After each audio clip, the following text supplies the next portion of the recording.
On va faire un numéro spécial qui sortira dans le courant de 2025, qui reprendra plus en détail les présentations. Moi, je vais vous parler de la voie romaine entre Casuaria, qui correspond à Viu, et donc Ad Publicanos, qui correspond à Saint-Sigismond d'Albertville approximativement. Donc c'est une voie, la voie principale qu'on a étudiée tout à l'heure avec Nicolas, c'est celle-ci, et elle arrive donc à Ad Publicanos, et elle continue sur Chambéry, qui est l'élément qu'on verra dans l'après-midi. Ici, il y a une voie secondaire, au départ, qui est une voie secondaire, et qui deviendra une voie plus importante par la suite, qui permet de rejoindre Boutaïque et Annecy, et par la suite Genève. On verra dans la présentation d'Henri Comte juste après.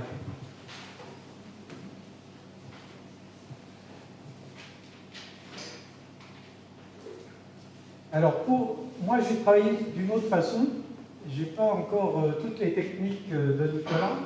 Donc, moi, j'ai travaillé sur ce tronçon d'abord sur les limites celtes.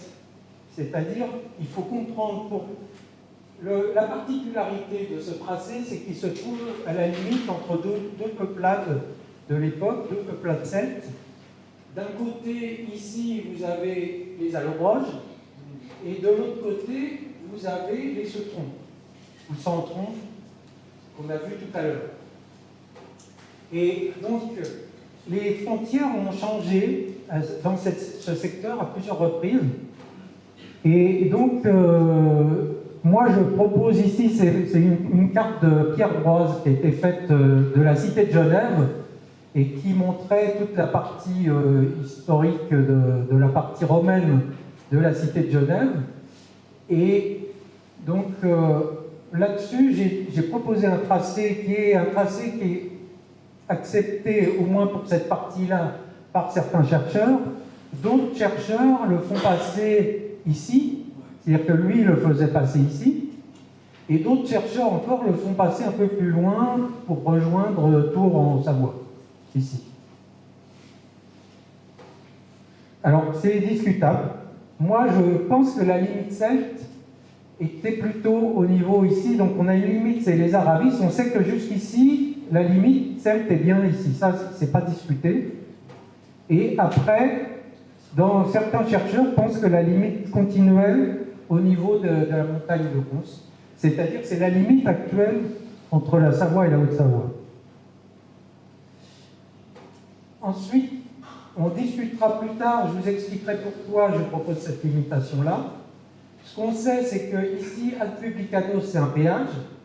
Un péage, ce qu'il faut voir, c'est que ces deux zones celtes n'ont pas été conquises par les Romains en même temps. Il y a plus d'un siècle entre l'annexion des Allobroges par les Romains, qui se fait vers 141 à peu près avant Jésus-Christ. 121 avant Jésus-Christ. Et la partie Centron, qui n'est pas très bien connue précisément, mais qui est autour de 41, je crois. 15, ouais. Il y a plein de discussions à ce niveau-là. Donc on voit qu'il y a quand même plus d'un siècle entre les deux annexions.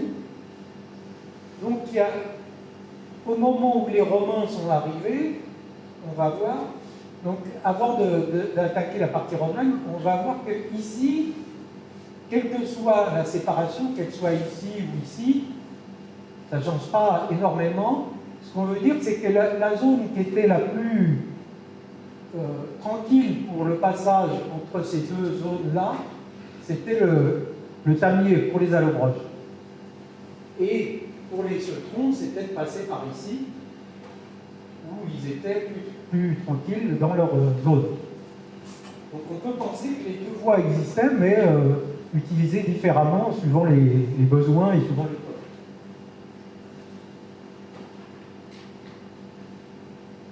Pour la période romaine, donc certains chercheurs proposent une séparation à ce niveau-là. j'ai pas les détails sur quoi ils se reposent pour faire ça. Il y en a beaucoup qui disent que Ad Publicanos, au départ, ça correspondait à Conflans, et on est revenu dessus. Maintenant, les chercheurs le mettent plutôt au niveau de Saint-Sigismond, et bien sûr du pont. Donc là, tout dépend de à quelle date ce péage a été mis en place par les Romains. Est-ce qu'il a été mis en place dès l'annexion des Allobroges? Donc on peut penser qu'il est plutôt dans la zone allobroge. Et c'est pour ça qu'ils ont fait passer la frontière ici, pour dire que toute cette zone-là était allobroge. Mais moi j'ai des doutes sur cette conclusion. On verra pourquoi. Et donc, quand les Romains sont arrivés, ils ont probablement annexé la partie qui est ici, où effectivement on trouve beaucoup d'éléments romains et surtout des inscriptions de tombes avec des gentilisques qui font référence à la partie des gentilisques utilisés par les Allobroges, qui est différente des gentilisques qui sont utilisés par les Ceux-Tours. Donc, moi j'ai des doutes sur cette partie-là, je n'ai pas trouvé de preuves suffisantes pour dire que ça c'était vraiment annexé. Pour moi, la séparation c'était l'Arlie ici. Et peut-être la partie d'Ugine était peut-être annexée aussi, au moment de l'arrivée des Romains. Mais avant les Romains, la séparation devait se trouver ici. Il faut savoir qu'il n'y a pas de frontière nette, c'était des marges. C'est-à-dire que c'était une zone de no-man's-land entre les deux contrées, et il n'y avait pas une frontière, ce n'était pas précisément le haut de la montagne, ça pouvait être le bas, ça pouvait être. C'était des zones de marge où on n'allait pas et où les conflits pouvaient se générer. Ensuite, à la fin de la période romaine, on a une autre chose qui arrive, c'est les diocèses. Vous savez que les diocèses commencent déjà à la période, dès la période romaine, à la fin de la période romaine. C'est les Romains qui créent les diocèses avant la religion chrétienne, avant d'adopter la religion chrétienne. Donc, les diocèses ont été créés tout de suite, un petit peu avant la partie que les Romains impliquent, acceptent, face de la chrétienté la religion d'État. Ils avaient déjà créé des diocèses, quelques dizaines d'années avant. Et donc là, on a une carte qui est du XIVe siècle, qui donne le diocèse de Tarentaise, ici. Le diocèse, ici, la partie du diocèse qui correspond au Grenoblois, à Camularo, à Grenoble, et la partie du Genevois, qui est ici, avec le décanat d'Annecy, parce que c'est une carte du diocèse de Genève. Il y a eu des modifications ici importantes entre cette carte et le diocèse romain tel qu'il devait être. On n'a pas de... Tous les historiens que j'ai consultés disent que dès le départ, le diocèse commençait ici, ce qui n'est pas le cas. On retrouve des écrits qui nous permettent de dire que le diocèse était probablement beaucoup plus près de l'Arlie au départ. Et on voit ici, Ugine fait partie du diocèse de Genève sur cette carte. Donc il y a eu des modifications à ce niveau-là. Et ces limites de diocèse sont importantes pour comprendre quand même les évolutions. De chaque côté du col du Tamier, on a d'un côté Cagliaria, on voit ici, avec ses ruines romaines, avec là, ici, un lieu de culte important qui a été trouvé probablement un grand bâtiment. Ils n'ont pas encore établi exactement ce que c'était, mais on pense que ça pourrait être près d'un forum, et en tout cas avec une allée ici consacrée à différents dieux. Et le village était concentré sur cette partie de Vioux, donc très à l'écart du Faverges. Et on a un peu plus loin qui se trouve à peu près ici par rapport à cette carte-là, on a la villa du Tovet qui était à l'écart du village et qui se trouvait proche de la voie du Moyen-Âge. Donc ici, on a la voie du Moyen-Âge qui passait ici. On verra plus loin en détail cette zone. on a ici, ce qui est important aussi pour comprendre les voies, c'est l'évolution du cours de la chaise. Donc on a ici, on voit toute la zone de remblai de la chaise qui prend toute la plaine et arrosée par les remblais de la chaise. On a ici, donc, on voit que cette zone-là était probablement assez marécageuse à l'époque romaine et probablement, ici on a une carte du 19e siècle qui montre qu'il pouvait y avoir plusieurs bras au niveau de la chaise, un bras qui passait sous Marlan et un bras qui passait sous Cons. Et probablement entre les deux, une zone marécageuse importante, qui variait bien sûr en fonction de la saison. Là, c'est la voie récente du 19e siècle qui passe en travers, mais pour la période moyenâgeuse, la voie repassait par Cons et traversait pour aller sur Marlan.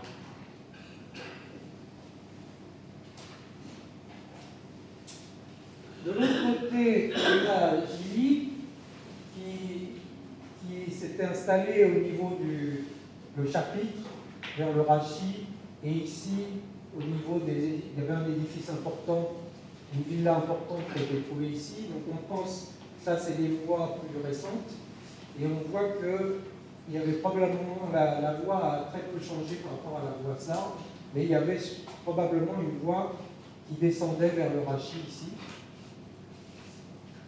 On pense qu'il y avait un portus au niveau de Gilly, c'est-à-dire que les Romains utilisaient l'Isère pour transporter des matériaux. Et ici, donc, on a Conflans, et la zone... Oui, c'est vrai qu'on n'entend pas forcément bien. Alors, on a parlé de sanctuaires de confins, c'est-à-dire que les sanctuaires qui sont ici à Viou, et les sanctuaires qui sont à Gilly et aussi à Mercury, probablement étaient ce qu'on appelle des sanctuaires de conflans qu'on trouve à certains endroits dans les frontières romaines qui permettent, quand on passait dans une cité à une autre, de préparer son passage en demandant aux dieux de nous aider et ainsi de suite.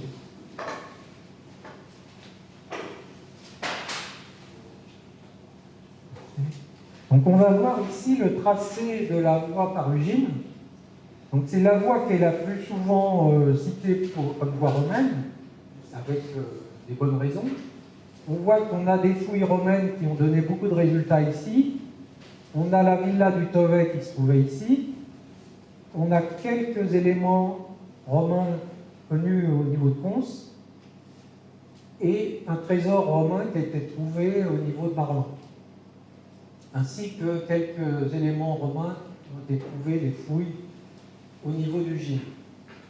J'ai regardé toutes les voies possibles. Il y a une autre voie qui est proposée par ici, qui passe par là, mais qui est l'hiver qui est continuellement inondé et qui était difficile à emprunter en dehors de l'été. Donc on pense que la voie a passé effectivement par là et par Cons. Et ici, il y a deux possibilités. Soit, donc il y a une voie qui passait, probablement la voie la plus ancienne, qui passait au niveau du Tovay et qui devait rejoindre Viou par ici. Et une voie peut-être après la destruction du Tovay qui devait passer peut-être plus directement, parce qu'on sait que le Tovay a été abandonné et n'a jamais été reconstruit à l'endroit où il était. Mais on sait que la voie du Moyen-Âge après passait par là. On a des raccordements qui pouvaient se faire comme ça avec un chemin des Romains qui est donné ici. Et donc une voie qui pouvait aller sur Cons et une voie qui pouvait aller sur Viou.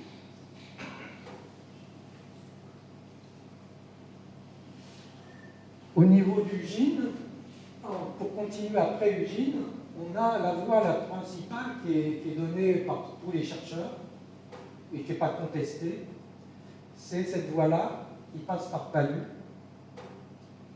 au ras de la colline, dans les bois, et qui redescend après sur Saint-Sigismond. C'est la voie la plus directe. On a aussi des témoignages du XVIIIe siècle et du XIXe siècle qui nous indiquent qu'on pouvait passer l'été le long de l'Arly, mais dans des périodes très courtes, au moment où il y avait peu de... Mais ça obligeait à faire des traversées de l'Arly à plusieurs endroits. C'était assez compliqué. Et on a aussi des trésors, des éléments romains. Un élément romain qui est ici, qui correspond à une stèle de Tombal. Ici, il y a une petite chapelle, il y a un élément romain. Et on a un témoignage des Coptes qui nous dit qu'à l'origine, il y avait plusieurs stèles autour de la chapelle.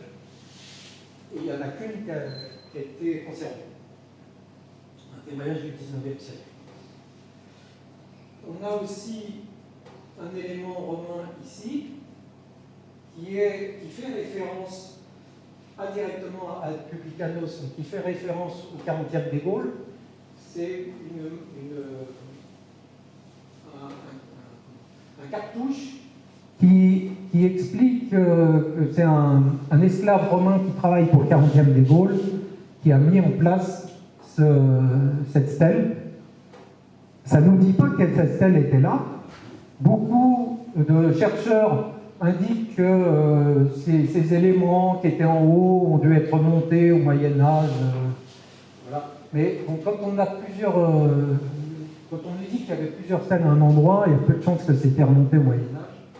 Et ici, on ne s'explique pas, je vous montrerai pourquoi ça peut avoir une importance, pourquoi il y a cette stèle à cet endroit-là. Donc, il y a d'autres choses, c'est qu'ici, on a une colline très importante qui correspond à Châteauvieux.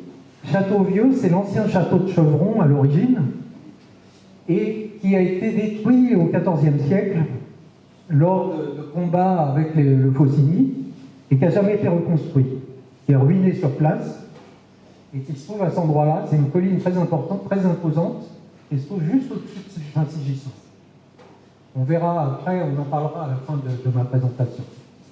Donc, moi j'ai étudié est-ce qu'il y avait des voies possibles qui ne passaient pas par talus au début du tracé. Et donc on a une voie possible par Alonda qui pouvait soit descendre par Ténézol, mais j'y crois pas trop, soit remonter ou passer ici par Marteau pour redescendre après directement. Il n'y a pas de traces en dehors des vestiges romains qui nous confirment cela. Il faudrait voir justement peut-être des études de la map ou des choses comme ça pour voir s'il y a des éléments plus probants. Là, on va voir le cas de la voie par Tamier. Donc la voie par Tamier, la plus évoquée, c'est une voie par le chemin des Romains, qui passe ici, qui rejoint les Prières, qui passe par Fontenay et qui continue. On a les éléments romains qu'on connaît, il y a quelques pièces qui ont été trouvées ici, quelques pièces qui ont été trouvées là, des tombes qui ont été localisées ici, à Verchères, on n'a pas l'endroit exact, on ne sait pas où. Des tuiles romaines, des tegulae qui ont été trouvées ici, mais on ne sait pas si elles sont vraiment d'où elles viennent. Et on a ici des fouilles qui ont été, c'est à Neuvillard, je crois, où on a trouvé des vestiges, quelques vestiges romains. Donc on voit qu'il y a deux possibilités. Il y a une voie qui pouvait passer par là et une voie qui pouvait passer par ici. On n'a aucun autre élément sur cette voie qui pourrait la confirmer. On passerait par cette neige éventuellement, mais on n'a aucun élément qui la confirme. Pour l'instant, je reste sur la voie classique proposée par les chercheurs, mais on ne doit pas exclure une voie secondaire ici. C'est une voie qui a été plus utilisée au Moyen-Âge ici qu'avant. On a un autre élément quand même sur cette voie, c'est au niveau de Fontenay. Sur les cartes du XIXe siècle, on a un élément qui nous parle du pré du Rémin. Il y a plusieurs cartes qui parlent du pré du Rémin au niveau de Fontenay. J'ai trouvé aucune information sur ce pré du Rémin en dehors de ces cartes.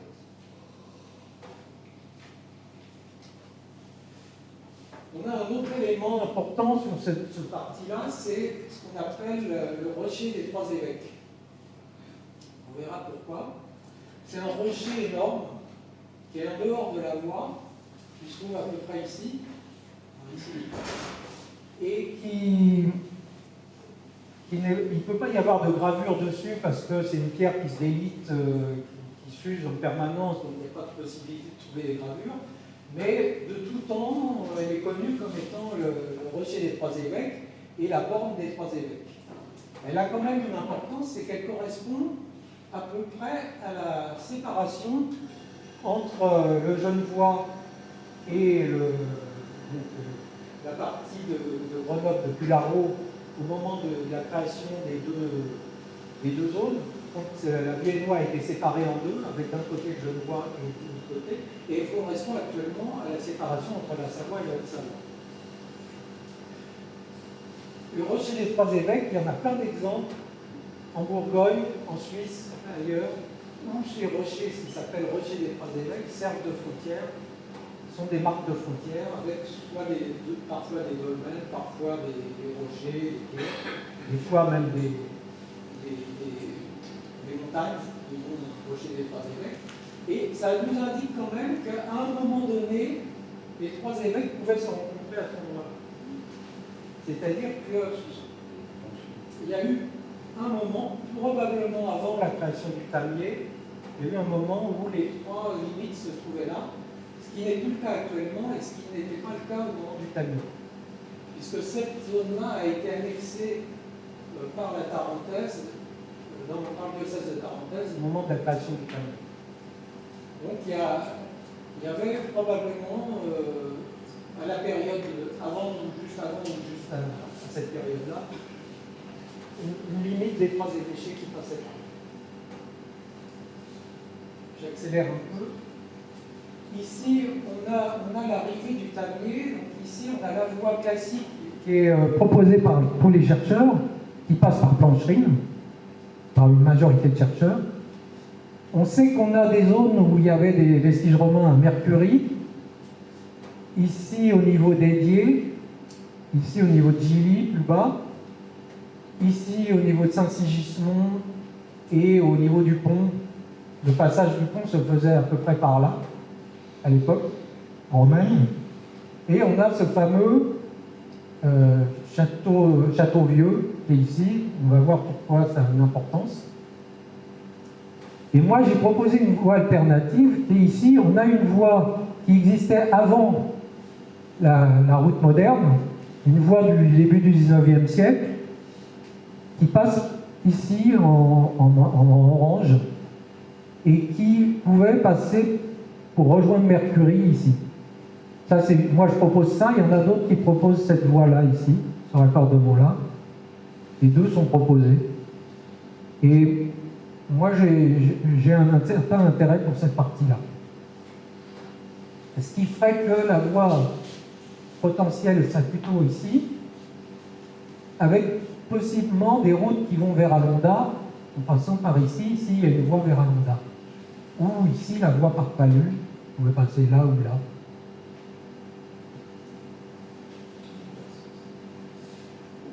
Alors pourquoi Châteauvieux a cette importance? C'est que Châteauvieux, au moment de l'annexion du Tamier, il s'appelait Caprea-Dunum. Caprea-Dunum, c'est la chèvre, c'est le dunum de la chèvre, c'est un nom celte qui laisserait penser que c'est une colline nommée à l'époque celte, qui a été romanisée par la suite, et qui laisse penser qu'il y avait sur cette colline peut-être un dunum. Un dunum, c'est un village celte, un village fortifié celte. On a ici le Lidar. On voit sur le Lidar qu'on a une petite colline qui correspond à une des tours du château. Et on a ici une autre colline avec une autre tour de château. Il y avait des fortifications. On peut voir les traces de ces fortifications. On a l'état actuel du terrain. On a une grande partie qui est boisée. On a encore des ruines sur place. Le château est encore... il en reste plus beaucoup, mais il y a quelques ruines de tours qui existent. Il n'a jamais été fouillé réellement. Il y a eu quelques recherches probablement au XIXe siècle. On sait qu'il y a une pièce romaine au moins qui a été trouvée dans le secteur, et les gens du 19e siècle le qualifiaient comme étant pouvant avoir des restes romains. Vous savez. Ce lieu est vraiment idéal pour défendre toute cette vallée, et il l'a été au Moyen-Âge, et il permettait probablement de faire un renfort de troupes par une tour ou autre chose à cet endroit-là pour défendre la frontière entre les Ceutrons et les Romains, et par la suite défendre ce carrefour. Il a peut-être été abandonné par la suite, mais il y a une possibilité. Et la référence à Tours qui est faite sur la stèle d'Alona pourrait faire référence à ce lieu.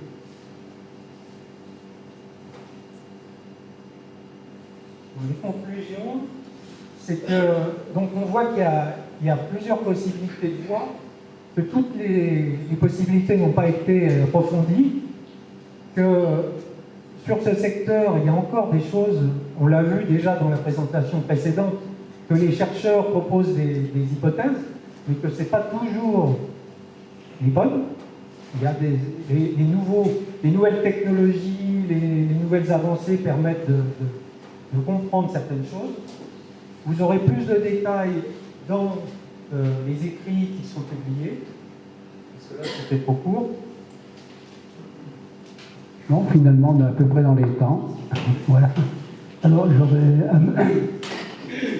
voudrais amener quelques précisions sur le sanctuaire. Donc, le sanctuaire qui a été fouillé il y a maintenant une quinzaine d'années. Alors, effectivement, ce que l'on retrouve dans ce sanctuaire, c'est un grand bâtiment rectangulaire qui pourrait correspondre à ce qu'on appelle une basilique. Une basilique de sanctuaire, donc, qui pouvait abriter des divinités. Et actuellement, il y a Joël Serralong qui a fait la fouille avec Robiscoul. Et effectivement, il pencherait plutôt maintenant pour l'hypothèse qu'il y ait pu y avoir à l'intérieur de ce bâtiment la triade capitoline, mais sous réserve. Ce qui nous fait dire ça, c'est les éléments d'un trône en marbre qui a été trouvé. Donc, pratiquement le seul dieu qui peut être assis dans un trône, c'est Jupiter. Et puis, donc, on a un pied de statue aussi qui pourrait être, c'est un pied de statue féminine